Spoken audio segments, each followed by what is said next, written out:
This is supposed to be, I think, the entertainment factor of the title is supposed to, where Kathy and I are supposed to be pitted against each other. It's really not the intention, but SankeyNet, Sankey Communications is direct mail and online, and I've been in SankeyNet for 5 years, and so I'm definitely supposed to be representing the online side, and Kathy has a wealth of experience in the direct mail, as well as some online, so that's kind of where our kind of respective backgrounds lie.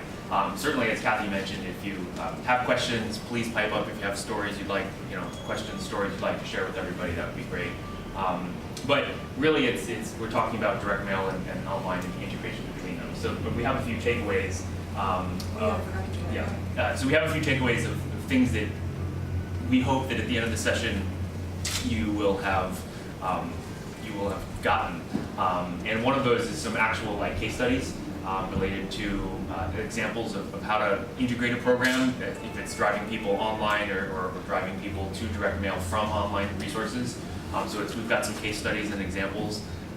We've got an example of a really fully integrated program of a campaign. And it's also just kind of trying to increase income for everybody by integrating the channels. And so that's kind of our main goal here. And we're going to show you some mechanical things to get you to that point, since it's all on the proof is in all the details. So just kind of some initial thoughts. This is a quote from Ken Burnett, who has a blog. He's kind of a fundraiser, actually. He's from the UK. But he had a quote recently that seemed poignant to the fact that it's not, the direct mail is not just about the mail. And so basically saying at its heart, direct mail fundraising is not about direct mail. It's about one individual writing to another to describe an issue or cause that they both care about passionately. There's no sign whatsoever this is about to change anytime soon. And it just seemed poignant because a lot of people are getting asked this question, which is, how many people have, just as a show of hands, how many people have heard this from a board member or an executive director of, multiple times. Right. Why are you spending all that money on postage? Right, email is free, why don't you just do that? And the point is that it's a tough question, but the point is that the data reflects the fact that it's not, direct mail is definitely not dead. It's far from it, and the proof is really trying to integrating everything, because that's really where everything lies. And now we're going to show you some real numbers to help you see that. The direct mail still dominates. This is reporting from Target Analytics, where they have a group of nonprofits that have agreed to share their data with them so that they can report out every 6 months on what's kind of trends they're seeing. And as you see here, from that group of national nonprofits that they work with, 79% of the income is still coming from direct mail. And this is for groups who have very robust online programs. But if you look at figure 9 on the right, the online side is growing very rapidly, from 4% in 2005 to more than double in 2009 at 9% of giving. And some other very interesting facts about this is that your donors are channel hopping. They're not just hanging out in direct mail. They're in both channels, and that's why we're going to talk so much about integration, because they're hanging out with you in online and they're hanging out with you in the mail. Yes, question. Does that include text messaging, or is that a different animal? That's a different animal. Yeah, it's we're going to talk a little bit about that in your last example, Yep. right? Some social media stuff. It is. I know I'm barely catching up with email, right? And then here we go with social media, right? So there's a lot to talk about, but another interesting fact is the average gift is much higher on the online side. So it means that you got people willing to give more, people maybe at a higher sophistication level in your online donors, the younger donors giving perhaps some say giving more to fewer charities, where older donors would be to send $10 to everybody. So you're getting much higher online average gift. And one interesting thing I wanted to know, Network for Good, which is a portal for fundraising for a lot of smaller charities, says that 20% of the revenue coming in over their portal is recurring gifts. Think about that. Monthly gifts, 20%. So that's the other thing that online is doing, is really transforming it to a place where a lot more of our donors are willing to consider, yes, I'll give you $25 every single month and you don't have to bug me anymore. So I think that's going to change the worldview a lot too. The demographics are interesting. We all hear the younger donors are online, the older donors are in the mail. We all know most of our direct mail donors are old and getting older, right? But you might be surprised. Look at this figure 4 here, the 55 to 64 group, 24% of them had made a gift online. Even in the 65 to 74 group, you have 13% who've made a gift online. So the old folks are in there and they're considering online giving, but they're also still giving offline. They're also giving through direct mail. And this is what I meant about the channel hopping. And I have to just share this really fun anecdote is that I heard this story about a survey that had been done of 100-year-old folks and what they were doing online. And 1% of them were on online dating sites, which I thought was pretty funny. At 100 years old.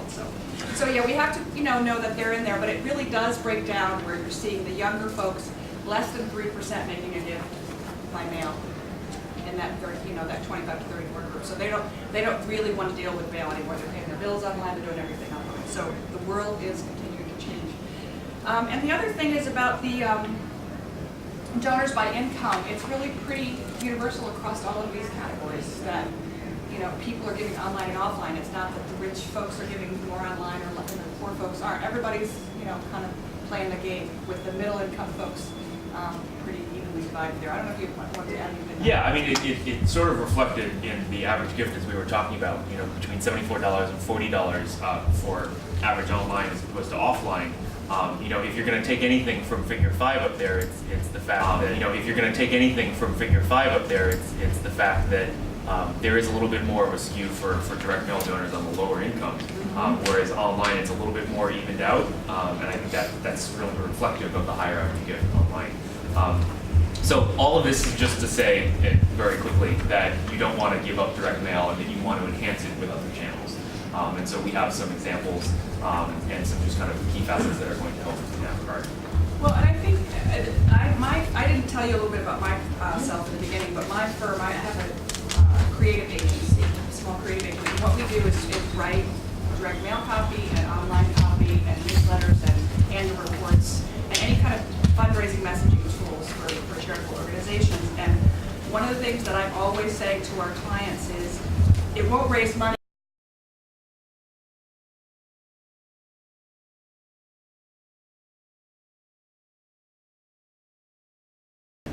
There is a little bit more of a skew for direct mail donors on the lower income, whereas online it's a little bit more evened out, and I think that's really reflective of the higher average. So we have to stand out, and the way we stand out is smart messaging and that you don't want to give up. So I want us to challenge ourselves to think about how creative we're being. And creative doesn't mean sitting at your desk by yourself in front of your computer saying, I'm not going to do this today. Creative means getting together with some other members of your staff and brainstorming ideas. It means paying attention, getting yourself on other fundraising lists and other email lists so that you're seeing what other groups are doing, and really challenging yourself. Nobody's going to read your email or your direct mail if it's not interesting to them. So are you saying stuff, are you talking too much about what your organization is doing and not enough about what your donor cares about, which is why your organization is doing it, not what you're doing? So you really have to think about a lot about messaging, and I think that one really big takeaway we want you to leave this with is it doesn't matter what channel you're in, you've got to be focusing on creative. And I want to share just a couple of examples, not changing there, but I recently had the opportunity to participate in the IFC online conference where one of the speakers talked about a children's hospital in Australia that had a whole online social media email campaign that was a virtual climb of Mount Everest. So they literally, if you signed up, they sent you a pedometer that you could keep track of your steps you walked every day. And then they had a place where you could go online or use your iPhone app. They had an iPhone app to put your mileage in, and then every day it would go up until they got, as a group, all got to the top of Mount Everest. Very creative, very clever, hugely successful for them. How did that raise money? Because they got their peers to pledge for them for the miles they were walking. So it was a peer-to-peer fundraiser, yeah. So another very quick example from one of my clients, which is Mercersburg Academy. How many of you here from academic institutions? I know someone over there. We all have annual funds, right? Annual giving, annual funds. So how many times do we ask people to support the annual fund? How big a snore is that? How big a snore is it to support the annual fund? So what Mercersburg has done has said, they've changed the name of their annual fund to True Blue, which is the school colors. And they're asking people to be True Blue instead of asking people to support the annual fund. Slight twist, but it's so much more interesting, okay? So those are just some examples about how we need to have something more important to say. This is, I promise this is the second to last piece of data that we'll show. This is data from a client that we've worked with where it's looking at giving, just kind of like nail home the point of why you need to integrate the direct mail with the other channels. So all the blue bars are people, it's a monthly renewal series, and all the blue bars are the people who are getting the direct mail. And then the red bar and the green bar are people who are getting both direct mail and email, and where they're responding. So if you look at all the blue ones compared to the green ones, for instance, there's a lower response rate for everybody who's responding via email. Well, that's great, but it's a little bit tough to see the real impact of this until you get to the next one, which is combining the red and the green to see that the people who are getting the direct mail have a certain response rate, and the people who are getting the direct mail and email, no matter where they're giving, if it's through email or through direct mail, is a much higher response rate. So the key is in the integration of the channels, you're going to produce a higher response rate. Somebody mentioned mobile before. It's those multiple touch points, because you know what, you might be getting something through the mail at home. You might be getting, your work email might be through the email address, and so you might get a communication from an organization during the workday, and then when you get home, there's a piece of direct mail that kind of reinforces that. And so it makes a lot of sense why the multiple touch points result in a higher general response rate. And this is just one example, and I could show many that basically just reflects that. So across the board, without exception. Yeah, it was basically looking at the people who were getting both, and mail only or both? Or both. Yeah, it was mail only or both, to show that the integration of the multiple touch points, the multiple channels that you'll be able to hit people on, are going to increase response. And if it was The mail email response only, the was bars very would be good. very, very, very small, unfortunately. I'm sorry? He's asking about email, he's asking why is there not an email only? Right. And I'm saying because if we did email only, the bars would be unfortunately still very small. Getting Right. back to that 79% of the money still coming in through the mail. Right. And even the response is most by mail. More by mail. Yeah, certainly, but again, again, it's not just that people are moving online, so that's where they're giving, because when you go back here, the people who are getting both the direct mail and the email are giving more through the offline channel just because they're getting the email. They might not prefer to give through email, but the point is that is reinforcing the messaging and increasing their overall response.